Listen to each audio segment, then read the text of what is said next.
Welcome to the Nerd Party.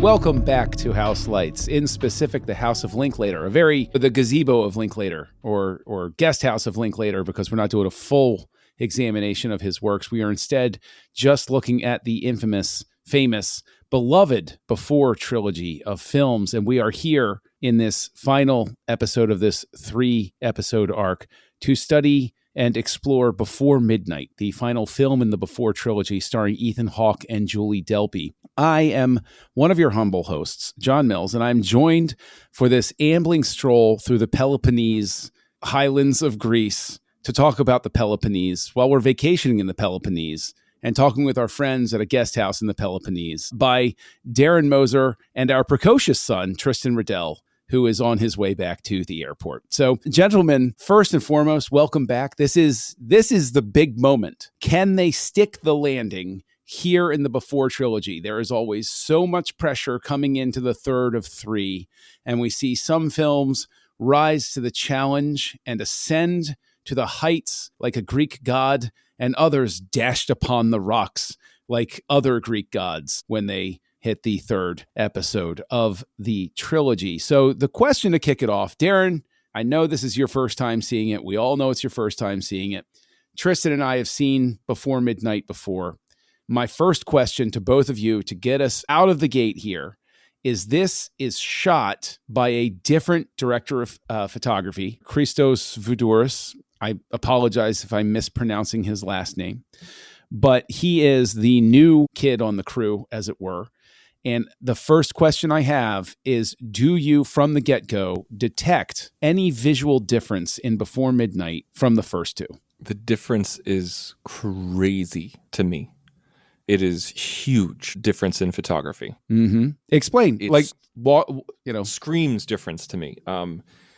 Well, I mean, you had differences between Before Sunrise and Before Sunset, but it was mainly, aesthetic choices about like film stock and what the time of day that they shot. Before Sunset is very glowy. It's very, magic hour. And they did that on purpose. I mean, it's called Before Sunset, and they tried to do as much as they could, like 90 minutes, 80 minutes right before the sun sets. And so like that's what Paris looks like during that time of day. And then Before Sunrise, we have multiple times of day, but just the visual language of the film about what you saw when the camera movements, the steady cam shots, the tracking shots, like how certain 2 shots were, like you had 1-2 shots between the characters were shot.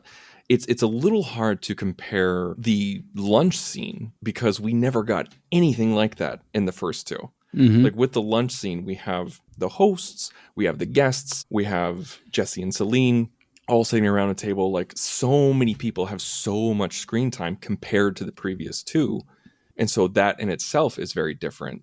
But the main stuff that I saw was, I think probably the key to it for me was when they were walking. The first time we see them do a walk and talk, mm-hmm. because like we get that long shot in the car, and then they're prepping the meal, and then they have the meal, and then they're walking to the hotel. So like by the time they're walking to the hotel, we're like, okay, here we go. Jesse and Celine walking around and talking about their lives. And so it feels familiar to us.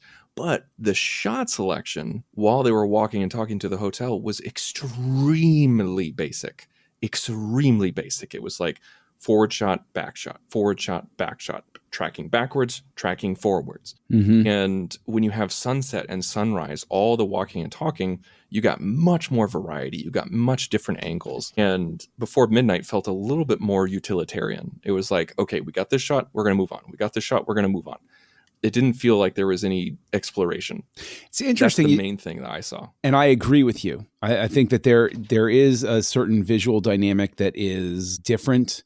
I think you're identifying a very key part of that. And when you talk about shot selection, I don't know if I'm imagining this, but to me, I'm glad you mentioned like that lunch scene, because there seemed to be more distance between me and Jesse and Celine than there was in the previous two movies. And you talking about the walking and talking scene and the shot selection and everything, you're right. It is, I think utilitarian is a good sense. It's like, okay, I'm going to take a shot of them walking. This is how I set up the camera. And if I'm going backwards, this is how I set up the camera.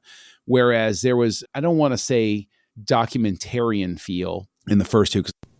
I know what you mean, though. It wasn't like cinema verite or anything like Yeah. that, but it felt much more exploratory with the surroundings, with what was going on with them. But it felt looser, right? It Yes. felt more spontaneous in that. And the thing is, you mentioned the lunch scene. I go back to the scene in the cafe and Before Sunset, where there's more choice about lingering on Jesse in a close manner while Celine is talking, so we can really read him. We can spend time with him. This feels much more textbook. Person is talking, must be on them. Person is talking, must be on them. And there's less of that give and take reaction that feels a little more like, if I'm a spectator, I might not be paying attention to the person talking or moving or something. I might be looking at, how is she reacting to this? How are they reacting to this? You know, so that when those later shots come together, I mean, Darren, did you pick up on anything that was striking about the photography? I liked the car scenes, because that was how it really started with the, and again, not that we haven't seen them in a car, but that was them both in the back of a taxi. This was them driving and their girls are in the background. And it was kind of enjoyable because you could have this conversation, but they're so homely. They're like, we're on a road trip with our kids. Like, and it's just, you felt the sleeping ones in the back to stealing the apple to everything. Like it's really, I think, set the tone, because it's the airport scene is almost kind of a cold start where you're like, I don't know where they are and what's going on. And here's his son. Okay, are they together? Are they together? So there she is as they walk up to the car. And then, because you don't know that until that moment, it's kind of like they're not psyching you out, but they're burying the lead for a few minutes, establishing, Hank and his dad. But then once we're in the car scene, once we're driving, now the movie's really started. Like, if the title was going to show up, that's where it would be, like right over them in the front seat.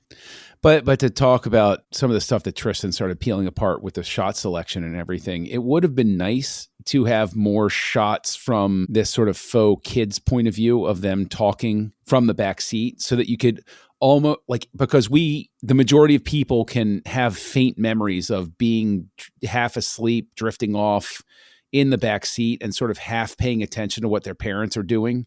Because like your brain is slowing down, and so you're just sort of like drifting off. It would have been interesting to see shots like that in that car scene. But I agree with you, Darren. There's a part of me that struggles with the opening of it. Is I like that we get to see Hank. I like that we get to see evidence of Jesse's struggle. I think that's very important. But it's because it doesn't seem to mesh with the car ride that comes after in a weird way. How so? Well, I would look at it structurally, and I would maybe want to pick up in the car, have them get to the airport. Hank's in the car to start with, get to the airport. We see a little dynamic between Celine and Hank. Then we go into the airport and we have that long thing. And then Jesse comes back.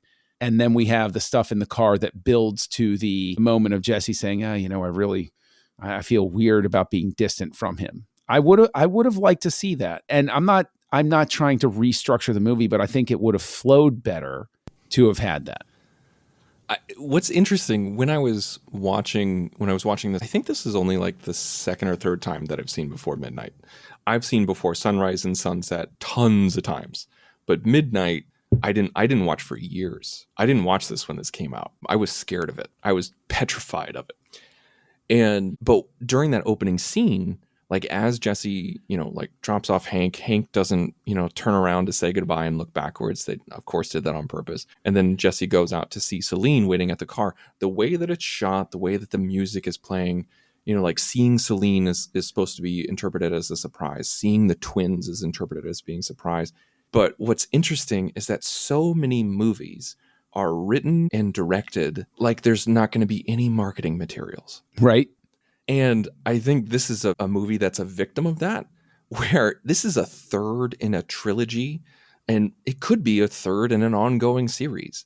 I mean, you have to be aware of, like, and the only time that this is going to work is if it's on TNT at 1 a.m, you can't sleep, and then this pops on, on cable. That's the only way that kind of intro is going to work, where, oh my God, they're still together. Fantastic. Like, I wish I had know anything about this ahead of time. You're going to be like, oh yeah, knew that was coming. Even if you saw the friggin' poster, I mean, that's how basis that is. Like, even if you were on Netflix or iTunes or something like that, and you're like, I want to watch Before Midnight. It's starring Ethan Hawke and Julie Delpy. They're on the cover. It's not going to be a surprise that Celine is there. Yeah, I mean, but and at the same time, I'm right there with you. But at the same time, it's sort of like the fact that they spoiled that Arnold was playing the good Terminator in Terminator 2. They spoiled that in the ad campaign, like, way ahead of time. And if you look at that movie, it's like, man, I really wish, going back to the very first one, that I had no idea he was the good guy, because the movie is very much constructed to have high tension when it's like, oh, the cop is there. Oh, Arnold is there. Oh, he's got a shotgun. What's going to happen? And then he shoots the cop. The roses are falling. Yeah, you're like, oh no. And this is, but I think that just proves your point, Tristan. Where you know that the T-1000 is the bad guy, and not until that moment do we realize that. Like, it is set up well. It's set up very well, but I think that also speaks to Tristan's point. And it's like, it is a weird thing, because that, if anything, proves that movies and novels are different. A novel can have all of those sorts of surprises, but a film, can't. Not like this, it can't. Before we move on from the photography, one thing that I would like to ask you guys, both of you guys, is with Before Sunrise, the end of the movie, we see the places that they've been. Like, it cuts to shots of them and where they've been, showing basically a recap of the ride that we all just took. Before Sunset opens up with all of the places that they're going to go. Mm-hmm. And I find that like a really nice duology. With Before Midnight, the very end of the movie feels the need to do it again, but just in their longest scene. So we just see the places that they were fighting in the hotel room. Darren, how do you interpret that? And do you think it was needed? Would you have done something different? And John, I want your opinion too. Yeah, I mean, I can see it. I don't think I picked up on the thread of that type of shot between the three movies, but now that you say that, like, I can see it, how they constructed that. Yeah, it was hard for me. I mean, I know we'll get to the fight scene, but it was hard for me to kind of focus on anything but the fight, because there was just so much like tension. There's so many moments where I'm like, go after her. What are you doing? Why are you sitting there? So yeah, it was more, it's a really interesting place, because it's not even a giant hotel room. Like, it's just a normal, like, sitting area, bedroom, bathroom setup. It took a lot of restraint from the filmmakers not to get a suite. I think that was that was a bold choice, because nobody likes shooting in a cramped space. I just wanted to throw that out there. And I think it's a fair point. I was actually put off by the choice to linger on the fight, as it were, specifically because it feels doomed at the end of this. It feels like, even though they might get past this hump, they're actually, that Celine is right. The fuse is lit. And even if they make it past this night, I'm no longer hopeful about Jesse and Celine. And I think maybe that's what they're trying to communicate. I don't know. But I will actually say that one of the things I really struggle with this is a 109-minute movie, not that long. I think it's too long. And there are several points where I'm like, feels long. I feel every minute of this 109. And I think that one of the reasons I feel every minute of it is that I know why they have the lunch scene, so that we can see the couples and the sort of musing on different stages of relationships and how people relate to each other. I get it. I get it's necessary, okay? I get it. I think there are some opportunities to edit there. I, this time, really wound up struggling with the fact that Jesse and Celine are no longer living lives that I find relatable. And by that, I mean, In the first one, students feeling their way, figuring out who they are, like there's not as much obligation. And the second one, they're having their little quasi midlife crises. Oh my gosh, is this all there is to life? Oh my gosh, I'm looking for myself. I find each other. Is that for the best sort of thing? And in this one, I find it more difficult to relate to the, we have to go back to work. We just spent 6 weeks in the Greek Isles and, on paid vacation. And and I'm a writer and I'm an activist. And I'm like, these aren't lives that I can hold on to. I can't hold on to what little they give me to work with. Later it comes out, Jesse says, I teach a course twice a week at the university. You are obviously the breadwinner, sort of thing. I think I probably would have liked them to ground them a little bit more and make it seem a little bit less like they're on this sort of pretentious intellectual retreat, as it were. Seriously. And that gets under my skin when that stuff happens. It just does. No, I see what you're saying though, John, because this is a very specific slice of their life. The end of a really long vacation with their kids in a foreign country. So I felt like a lot of the drama was kind of like almost manufactured. It wasn't drama from the event, from the place, from the location. It was like baggage that they brought with them. And now is the time to talk about it. And you're like, okay, instead of, again, it's the Before trilogy. It is what it is. But I've seen many other movies handle this part of a relationship better because it's around a moment like a kid getting sick or something that's a instigating instance. This was not that. This was just, I guess it's the third one. They need to really, really fight now. And they both bring up like they're just pushing each other's buttons and just vomiting up all this baggage and drama. Well, I think the inciting incident is Hank leaving. Yeah, I think that's probably what it is. But I feel what you're saying, Darren, because but that's almost detached from this life. Like this life is the four of them. And, gotcha. And you're not wrong. That is the inciting incident. I just feel like that's also in a way outside of their life. And his problem is he's letting it like wash over his life, and her drama is like her reaction to him and all that.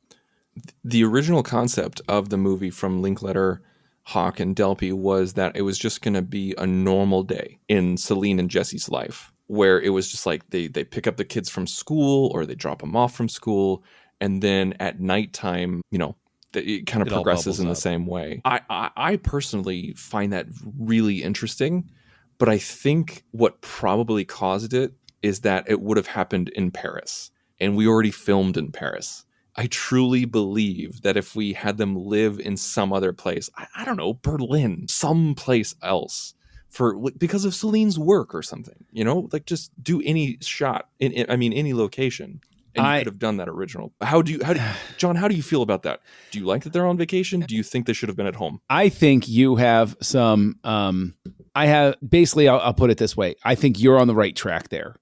And if we were sitting in like a story conference sort of thing, I'd be like, okay, I get you. I feel this sounds good. Okay. But let me pose, this to you is you can keep Hank. All four of them are dropping Hank off. They drop Hank off. Construct that even very similar to this. And then they get back on the Eurail because of whatever reason. Like they went on vacation with Hank. They send Hank home from where they were on vacation. They travel back, or they say, oh, well, they drop the girls off on the way with their couple friend who said, hey, it's so close to your anniversary, you might as well extend the trip or something like that. Or even with your idea, fortunately, it went a lot better than this trip did for Jesse and Celine. But recently I flew out to Amsterdam at the tail end of my wife's business trip. And that was a big deal. And we had to get somebody in. They had to watch the kids. We had to go out, blah, blah, blah, blah, all that type of nonsense. But that I think somewhere in there is the solution to this, because I think that lingering on the group of people that they're with, and having Jesse's great struggle in life trying to decide what his next book is that he's going to write, and seeing people, look, you know what? This might be, hold on. This might be controversial. I'll take this on myself. If you have any hate mail, feel free to send it to me. But there ain't no damn way on God's green earth that I'm eating a salad or any meal prepared by people who are smoking at the time. They can go pound sand. And if I'm Celine and I'm sitting in the kitchen, they're passing a cigarette back and forth, I'll be like, we're leaving. Bye. I'm out. I'm not even staying. I was thinking the same exact thing too, which is so American of us, which is right. Which, honestly, that's the barrier. I'm speaking as a former smoker, and I was a heavy smoker. I wouldn't go anywhere near food preparation if I was smoking because ash falls everywhere, guys. It's everywhere. Anyway, I'm just saying. Well, I was going to say, yeah, the part where he starts pitching his book, I felt like it was one of those, and the story grinds to a halt. Like, I get what he's doing, but it was like, I don't need a pitch inside my movie. Like, I kind of get what he's doing, but I just checked out during that entire sequence. So I'm like, okay, let's get back to the dinner, but maybe I'm not giving it a fair shake, but.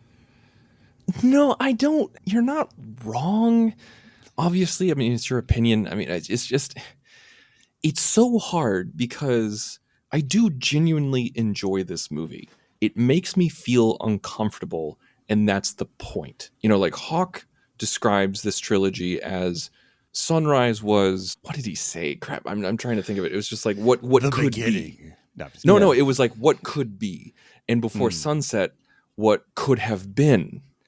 And and Midnight is what is. And I find that really fascinating. But the problem for me, and I'm trying to reconcile within myself on this. Stay with me, folks. Deadpool 1. Darren, just bring me up to speed when he's done. I have a point. I promise. Right. I'll try. Mute your headphones, John. I'll wave at you when you can unmute them. Yeah, sounds good. Appreciate it. Do a gesture in front of your face when he needs to turn his headphones back on. All right, so Deadpool, fun movie. Love it. Absolutely love it. Rewatch it all the time. Deadpool 2, I love even more, but it's basically just the same stuff done over again. And Deadpool 3 is a little bit different, but still in the same vein. That's a franchise movie. That's a, Marvel garbage. I get that. I love those movies dearly. Deadpool 2 is one of my most rewatched movies. But it is just pretty much the same stuff as the first one. The structure is even the same. With Before Sunset, I loved how it was the same format as the first one, but just done in a different part of their lives. I feel like I probably would have liked Midnight more if it was the same format as the first two, but just with more struggle. I'm not saying make them perfect, but just give me more Jesse and Celine walking around and talking. Yeah. How do you guys feel about that? Am I being too judgmental? Am I being too much of a fanboy? What's going on here? I agree. I think it's like you were saying, if this had been more of a normal day and it's like date night. Hey, it's Friday, it's date night. The kids have a sitter and we're going to go see a movie or it's a anniversary, so we're getting a hotel room too. Like that. Mm-hmm. So it's way more slice of life. You get this, everything plays out the same. Yes, maybe we don't have the, all generations lunch to sit around. But the thing it also kind of brought up to me was I've very recently watched Ted Lasso for the first time all the way through. So that I think handles and I think showed and communicated a very similar aspect of divorce and your kid and you're in a separate country. I think it handled it way better than this movie did. Now, obviously, it's a show, has more hours and more things like that. But I think we're on a writing level. It just became the millstone that hung around Jesse's neck this entire day. Yeah, I really think that if you went in and judiciously trimmed the group scene, like I get what they're doing. Again, I get it. I get the point. It's not that I don't understand. It's that there's too much of it. And Tristan, I think that speaks to I think that's what you're speaking about, Darren. I think that's what you're speaking about too, Tristan. Get me where I want to, like, To borrow a line from The Simpsons that every fan loves to quote, when are they going to get to the cracker factory, right? Don't mess with me. We have a contract. I came here because I want to see these two a-holes walking around talking to each other. Don't make me have to listen to these other people pontificating and these two kids over here talking about, I have no interest in these people. None whatsoever. Maybe if you have them at a dinner with one other couple and the other couple is giving them and you just see a really stark contrast, because that dinner scene, that's when it really works, is when you see it's Anna it's Ariadne and Stephanos. When you see them together, they're the Jesse and Celine we always hoped would exist. And then we see the real Jesse and Celine. Cut out those other couples. Get them out of there. That scene is perfect. Take it's out the exactly older and what the this younger, movie needs. Keep the peer couple. That's totally. And just have them go face to face, and even have Jesse and Celine, their kids are a concern, and the other couple doesn't have kids. So you get this even other thing where it's like, you see that there's not just the baggage of Hank, but there's the blended family all together is creating even more stress for Jesse and Celine than they ever thought would exist. I know that we don't like to rewrite movies, but we do it all the time. But I feel what are you like talking about, Tristan? We do that all the time. I feel like this, with particular instance, us trying to figure out what works and what doesn't work illustrates what our problem is with certain things. And I feel like that gives us a little license to do that. I think that's the thing, is that like there was just so much going on, not only with the kitchen scene, with the here's my idea for a novel scene, with the lunch scene. By the time by the time we get to the walk and talk, there's just that's like the shortest scene is the walk and talk. So, but what I would love to kind of move into the biggest scene. It was 28 minutes long. That's longer than the pod race. And that's how I measure movies, is how many pod races is it? Races. Yeah. The hotel scene is 28 minutes long. So, Darren, how do you feel about, like, right off the bat, they introduce the hotel as not a safe space, where they have the hotel clerk kind of go up and say, like, oh, Celine, could you sign this for me? And she's like, I didn't write it. This is weird. And she fights back and forth. And Jesse's just like, yeah, she'd be happy to do it. We've all been there. We've all spoken for our spouse. Our spouse has spoken for us. It was a very real moment. I remember one time Sarah and my wife and I went to Hawaii, and there was an issue with the hotel clerk.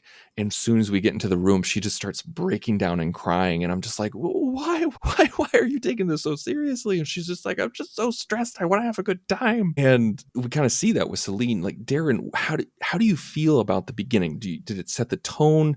Was the scene too long? Give me your thoughts on that scene. No, I think you're nailing it in how you're pitching the question, because how do I feel?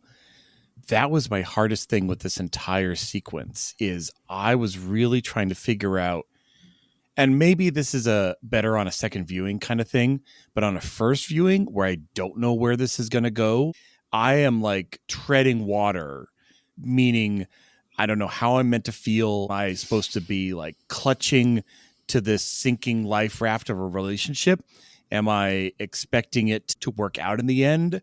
And in a way, it kind of is semi-unsatisfactory how we end it, how the pin gets put in the fight, or back in the grenade almost. But yeah, to your specific question though, in the very beginning, yeah, it definitely sets the scene of the awkwardness, but more so, like we mentioned, the size of the room, the way it's shot, the way it's basically a room. They're never out of sight of each other, really, at all. Like, she doesn't, like, I thought, hotel room, she could, like, take a shower. No, we're going to make this the most uncomfortable hotel room experience ever. And yeah, but again, that was my big part in this scene, was I don't know where it's going. And you're watching this couple drift out to sea, and you're like, but how am I supposed to feel right now? How is the director trying to communicate to me? Am I supposed to feel anxious and unsure? Because job done, because I sure feel that. But I don't know if I want to feel like that. I want to feel like I understand being real and having real problems and real issues, but it's also a story. It's also a story about two fictional people, and I think it's a worse thing to take your characters through a fight and not give a satisfying finale of that than to put them through a fight at all. And you can make the fight end whatever you want. You can make them break up. You can make them not. You can make them whatever. But there's a lot of tension through this whole movie. Like, I feel, like Dark Knight bowstrings are playing in the background as we're going, just about, because we'll have this swing, this pendulum swing of like flirting in the church, and you learn that they're not actually married, that they're just a long couple, and that like changes the equation too. And you're like, so this is just Dharma and Greg, my parents never got married and we choose to love each other every day, but what if we chose not to tomorrow? Like, I'm like, man, that's terrible for those kids. So yeah, lots of angst. What are your thoughts, John? Well, first, I want to go back to the church thing, because I think that Celine winds up dodging a lot of times when people examine her character in the first two and in this one, that there is a very petulant, childish streak that Celine has. And that scene is a great example of it, where it's like, it's not enough for her to make a joke and be like, oh, that's right, you're a closet Christian. But for her to get like, to keep going with it, it's like, it's that thing where it's like, yeah, come on, like, let's be a grown up about this. Like, okay, I get the jokes and everything, but like, you should know when to, and trust me, listen, coming from this particular person saying you should know when to end the joke, that's been a lot of personal work on my part. Okay. And it's taken a long time to get there, but I feel like Celine should be there. Okay. So that's, there you go. I can't articulate. Folks, I wish I could rewind the years and years of abuse that I've taken from this man. Or even the fact that I know each instance where I then followed up like 3 minutes later of dead silence, a text that goes, that was too far, wasn't it? And you're like, yeah, kind of was. How many times, John, have I texted you and said, do we need to talk about this? Very true. Anyway, point being, if I'm lecturing, if Celine makes me feel like I'm sitting in the big chair, that's a problem. But for me, as many problems as I have with that group scene and the way it's structured, and yes, I would rewrite it, I would recut it, I would do a whole lot to it. And yes, the walking scene is not enough. The fight scene is, to me, a saving grace of the film because of the fact that it is irrational and incoherent and just rage vomit. I will say as well that I can see at different points some reactions that I can say, yeah, that's probably what I would have done in this case. Oh, yep, that sounds like what I would have said. Where I'd be like, well, I'm not saying anything. I'm just talking. Like, that feels very authentic. That's the scene that feels incredibly super authentic. In terms of the end, we already talked about how, like, I don't feel optimistic about their future.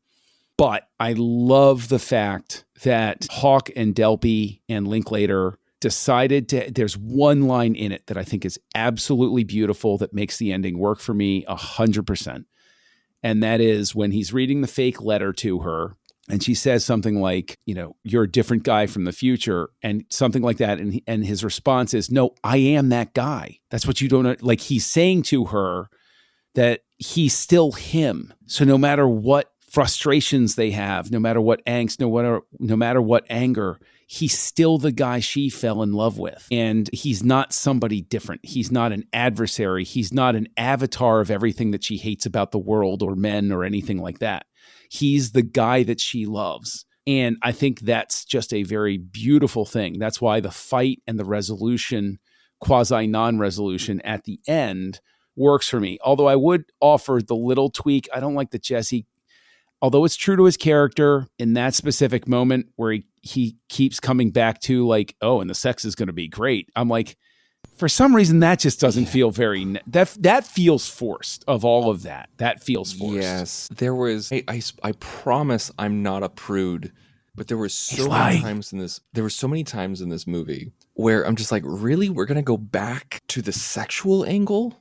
Is that really what you're going to base this on? This felt a little disingenuous to me. I mean, sex is beautiful and it's fun and it's connecting and it's a way for people to be together and express their love for each other, but just it's something that we should treasure, but at the same time joke about, but just felt like beating a dead horse where it just felt inappropriate at the time. In the end, Darren, am I off base? No, I kind of read, I mean, I get what you're saying, John, about him saying it's me, but I almost could take it a different way, where the downside of that statement is I'm me, it's me, the immature guy you first met. Like, I have grown some, but I haven't really. I'm still in a lot of ways, that, yes, the one you fell in love with, but that is not who you need right now. You need someone who is maturing, is making the right calls, and so I would have just needed like an extra line of like, yeah, this stuff with, Henry, sucks, but I choose you. I choose this life. Like, he needed to just get over that little hill in some way of reaffirming, because he's back to the juvenile, back to the like, oh, I love you. And I'm like, how is she supposed to feel in this moment? Like, yes, obviously he loves her physically. Obviously he loves her in that way. Like, it's beyond obvious. The entire movie, their entire lives, you get that vibe. But this was a step up moment, fight, conversation. And he didn't really at the end. I think he stepped up. I'm faulting him. I think that joke in particular, I'm kind of like, But I think overall he does, because of the fact that he does go after her and he does use that wit and intellect that she fell in love with the first time we saw them meet. True. And demonstrate that ability to do something original and spontaneous with her. Let's talk about how they're portrayed. Let's talk about how Celine is portrayed, how Jesse is portrayed. Because Ethan Hawke, Julie Delpy, and Richard Linklater, they wrote this movie. They wrote the characters. They wrote how they wanted to go about. So Julie Delpy straight up wrote how Celine is going to go. Ethan Hawke wrote they all wrote how everybody's going to go. But to me, I want to ask you guys this. To me, if you take out the infidelity, which I know is insane to say, but the thing is that because they're life partners and not married, because they have this pseudo open relationship where she talks about, him, like her going and, hooking up in some weird way with an ex-boyfriend, and he clearly slept with that publicist or whatever and everything like that. Like, open relationships are way more common than we think of. But with what I'm trying to say is that I could have done without that, because I felt like that brought Jesse's character down, but almost in the same, I feel like the reason why they did that, why they brought Jesse's character down with the whole sleeping with I don't know if she was a publicist, but sleeping with somebody that wasn't Celine, was because they portrayed Celine as a crazy person. She was talking about the final solution in their fight. I mean, we've all been in nonsense fights, but Celine ups it a notch. And you know that Julie Delpy had complete control over this. So she wanted Celine to be portrayed this way. John, what do you think? Do you think that Celine was portrayed worse than Jesse, or was Jesse portrayed worse than Celine? What do you think? I think that if you take out certain things that Celine says, a lot of her complaint feels very rooted in the way a lot of women might feel as mothers, particularly working mothers in the society where, she basically hurls at Jesse. She's like, what do you even do? She doesn't say these specific words, but she's basically, what do you even do in the house? What do you even do to pick the kids up? What do you even do? I'm the one racing across town after work. I'm the one that, and Jesse gets defensive, but he's sort of like standing on a sandhill at that point. You can kind of get that sense where he's sort of realizing in that moment, oh crap. Yeah.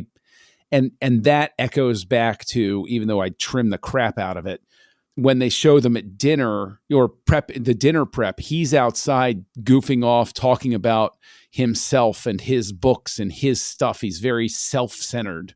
I think it's really that scene there. The problem is it's separated by so much time That's where Jesse sort of tears himself down because he's very selfish. He's very inwardly focused in that setting, whereas Celine is talking about relationships and interacting, like she's talking with other adults about adult things and adult problems that they're dealing with, whereas Jesse's still stuck in this mode of, look at me, I have ideas, I'm super special. And that's why he should start a podcast. But I think that what you have overall is, again, it's a time thing. I think it is that Jesse's problems outside of the infidelity are just laid out too early in the film. They're not close enough to the fight. Whereas Celine being so angry in that moment to sort of go in those hyperbolic tangents, like that's a person who's really mad. I get that, but I needed Jesse's, the reason she's so angry to be a little bit closer to that moment, just for film language sense. In real life, yeah, those moments are far apart from the fights and it just boils over. But in a movie, you really do need to compress those things to bring them together. At least that's what I've been told. And I think that, but I mean, I don't know. I think there's almost, and this is going to sound weird. I know this will sound extremely weird, but there's almost the sense of artifice about the fight. They are going off the rails in terms of their arguments, but I never get the energy from them that makes me feel like it's real and spontaneous in that fight. Not the way that I felt that their conversations when they're walking around the cities was as real and spontaneous. Didn't feel scripted. What happens in the hotel room, and this might be a function of the way it's shot and being in the constricted space, feels more like a blocked scene than anything else. I didn't realize that until just now, but the fight scene feels like a play. Yes. And the rest of the movie doesn't. Well, I shouldn't say the rest of the movie doesn't, but the lunch scene feels like a play too. But sunset and sunrise don't feel like a play. We feel like it's a voyeuristic movie. Mm-hmm. Yeah, I'm with you on that one. Well, I mean, outside of that, we have the fact that this film was very warmly received by critics, arguably as warmly as the first two. I know that on Metacritic, it's got like a 94 or something like that out of 100, which means universal acclaim. It's got a huge 98% on Rotten Tomatoes. I don't know that the three of us will come in feeling like praising it as much as we do as its two predecessors. So without giving away our own takes on it, Darren, I'm curious, why do you think that this film, we talk about this with every film and how critics respond to it. What do you think made critics respond to this so well? Like critics in particular. Why does this resonate? I mean, this film even won Best Screenwriter at the AARP Annual Movies for Grown-Ups Awards. So obviously somebody thought it was very well written. But seriously, why did critics receive this as well as they did? Well, it's also very Hollywood. It's very like acting and reality. Look at the slice of life. Like Hollywood loves that stuff. Like you could have this same type of dialogue, but they're on a spaceship and they're just like, that's kid stuff. That's not, this is the kind of thing that they eat up. But I think it is a well-constructed film. And in a way, it does have that benefit of being the third in the trilogy. You get a lot of goodwill from the first two movies, like just baked in from the get-go. Like if you release this in a bubble of, hey, come see Before Midnight, this story about two people, on vacation, like you're not going to get the same draw. You're not going to get the same attention. So you think that the story continues. You think this was not judged as a film in and of itself. It was judged as a piece of a work. Oh, definitely. Okay. It's like you can't judge Return of the King on its own. You just can't. At least subconsciously, you're putting it in the trilogy. Tristan? Yeah, I think absolutely. Yeah, I think critics love this because they love it when stuff gets real, when stuff gets messy. They love it when things bring themselves to the table in a different way and aren't storybook. That when the dog dies at the end, that's what critics love, and this movie is very much the dog dying at the end. I'll tack on to all of that, and I'll say that I think that critics relate to it because of the scene that we all tripped on, which is the lunch scene. Because what is the life of a critic but to sit around and talk about, sort of, life's little nuances and stuff like that. And what I think about the works. I mean, like even Jesse's, they short shrift to a working man because Stefanos, they're like, what do you know? You build bikes. And it's like, well, I mean, arguably what he's doing is more useful, but that's okay. Like the true love that this film has is for, the intellectuals who sit there and talk with each other. And it's like, I think that resonates with critics too, because that's sort of like the world in which they exist. But we have the critical world, and then we got the real world. We got the world of the common people, which is the three of us sitting around this table right now. Good representation of working people who truly grind every day. And so when we move out of the critical world and we come here into the real world with this film shot in 15 days for less than $3 million, Tristan Riddell, where do you land with your rating and final thoughts for Before Midnight? What's crazy is I hate this when podcasters do this, when critics do this, where they spend the entire article or the entire episode criticizing a movie and then they come back with a stellar rating and I'm like, doing 5 the stars. exact same You're thing. like, what? Yeah, I know. That's exactly what I'm going to do. I'm not going to give it 5 stars, but I feel like I think the reason why I'm so critical of it is because I'm so in love with the first two. I'm so in love with the first two. The first one for me was 5 stars. Near perfect movie, if not a perfect movie. Before Sunset, I gave it 4.5. Honestly, just because I didn't like it as much as the first one, but I easily could be convinced to give it 5 stars as well. This one I'm giving 4 stars because I feel like there are things wrong with it, but it's still a great movie. It's still Jesse and Celine. I love Jesse and Celine, and I really hope that they make it. I hope that this isn't the end, and I hope that Julie Delpy comes to her senses and realizes that she can spare 15 more shooting days, 18 more shooting days. But I feel like maybe they don't need to do one every 9 years because, let them do a movie where their kids go off to college or they're coming back from college or something like that. Some earth-shattering event, something that changes. Or the kids getting married. I think it's got to be marriage. I'll pitch a real downer for you. I'll flip the script. One of them is dead, and the movie is the conversation between the survivor and the children. Ugh, no. Get out Nope, of here. that's a 5-star classic. John. Not only will it be Terrible beloved thought. With you. will it be beloved, it will make $100 million. It'll be the first one in the series to make $100 million, and you know it. That could have been the That's the worst stankiest thing you've idea ever I've said on ever this heard. podcast. Whoa. No, go listen back. I've said way worse.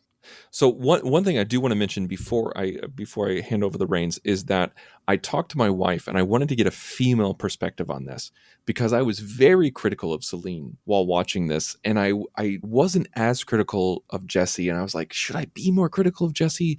That crap that he did, in DC, that was terrible. But like, am I being too hard on Jesse? Am I being too hard on Celine? And I talked to my wife and she said, well, when we first watched this 10 or so years ago, I was a little bit more rah Celine. And she said, but I was way more immature over a decade ago. Now I'm more mature and I realize that she's being ridiculous. And so I think that this shows in that Celine is a victim of her own immaturity within her relationship. And Jesse, we saw that immaturity in Sunset. And honestly, like with the way that he treats this relationship, we see that immaturity as well, but it's just more on the surface with Celine. So I just wanted to throw in that female perspective from my wife, because I didn't want to. We're 3 guys, all married, all girl dads. I just wanted to throw in a different perspective there. So, but yes, 4 stars. This is a great movie. It really is. It really is. It could be better. It could be as good as Sunset and Sunrise if we tweak it. But alas, 4 stars. Darren, where do you land with it? This makes me really want to give a half star rating, but I'm not going to break a precedent for that. Man, so close yet again. I know. So I'm also going to give it a 4, but it's a low 4. I did definitely not enjoy this as much as the other 2. I give it a 4 versus a 3 because at the day, feeling discord, feeling turmoil is still a feeling. It is not pleasant, and the movie made me feel that. But it doesn't just mean, unless the movie makes me feel like sunshine and rainbows, then it's a good movie. It's like, no, that's what movies are for. It's for is for giving you an emotional experience of this story. So yeah, I think we've, like you said, we kind of tore through this and found a lot of things, but often we will do that on great movies that we just wish were that much better. Not that it is terrible, but we see the potential. When you were talking about Jesse's part being too far from the fight, it made me think like, oh, maybe after the dinner, she goes to put the kids down for bed and he stays at the table talking about his new stories. And that's where that part is. And it's like, he's not helping. He's not, he's just like, I'm going to pretend I'm not a father at this moment and entertain the adults. And it's like, again, not that that's a terrible thing outright, but it would serve that purpose of having that moment of him being immature, not contributing as much, closer to the hotel scene. So 4 stars. And I do hope they make another one. Who knows? It will literally take the stars aligning. I'm more curious about what they would call it before what. I don't know. I always imagine it being before Twilight. I don't know why. No, then you have a whole crossover thing with it's just going to create. I knew you couldn't resist. I'm saying from a marketing perspective, I'm saying you'll confuse the kids. I'd say before Dawn, and it kind of circles back to obviously Dawn is same as Sunrise, but it's in a different kind of way. Well, speaking of crossover, I mean that's even more nail on the head. With Twilight than Before Twilight. Before Dawn is literally the name of the movie. They used all the good words. I'm sorry. I Breaking can't Dawn. It's true, they did. It's Breaking Dawn. You're right. It is Breaking Dawn. I take it back, Darren. I take it back. Yeah. I'm sorry. I'd go with Dawn in it. You're half right. I would go with Before Brunch, personally. I think that would be really terrible. And they're in an assisted living facility. Jeez. And they're having their final argument while Jesse's taking medication. Before the wheel. Exactly. Before Wapner's on. So I think that Darren, you're very right. And Tristan, you echoed this as well, where it's when you have expectations coming in and we're watching all of this in quick succession, I think that you come at it and you see the flaws more easily. For me, the previous 2, I gave 5s. So I'm sitting here and like, if anything, it's going to be tougher for that statistically to happen. I've given 5s to the last 4 movies we've watched. And Darren was teasing me last time. Would I give a 5 to this? Sadly, no. I would give it a 4. And I give it a 4 because it's not as visually dynamic. It takes too long with that lunch scene. They smoke cigarettes while they're making food. And I just would stitch it together a little bit. And I think there's even a part of me, a sick, twisted part of me that thinks there's even like somebody could sit down just like a pair of scissors and a print and be like, all right, I know how to get this down to 90 minutes. And just like bring it that much closer. I know that you can't. But yeah, so this is a 4. Very enjoyable. Just doesn't quite stick the landing. Just doesn't. I feel that discomfort. I feel that angst, but I don't feel it as strongly as I feel the emotions from the first 2.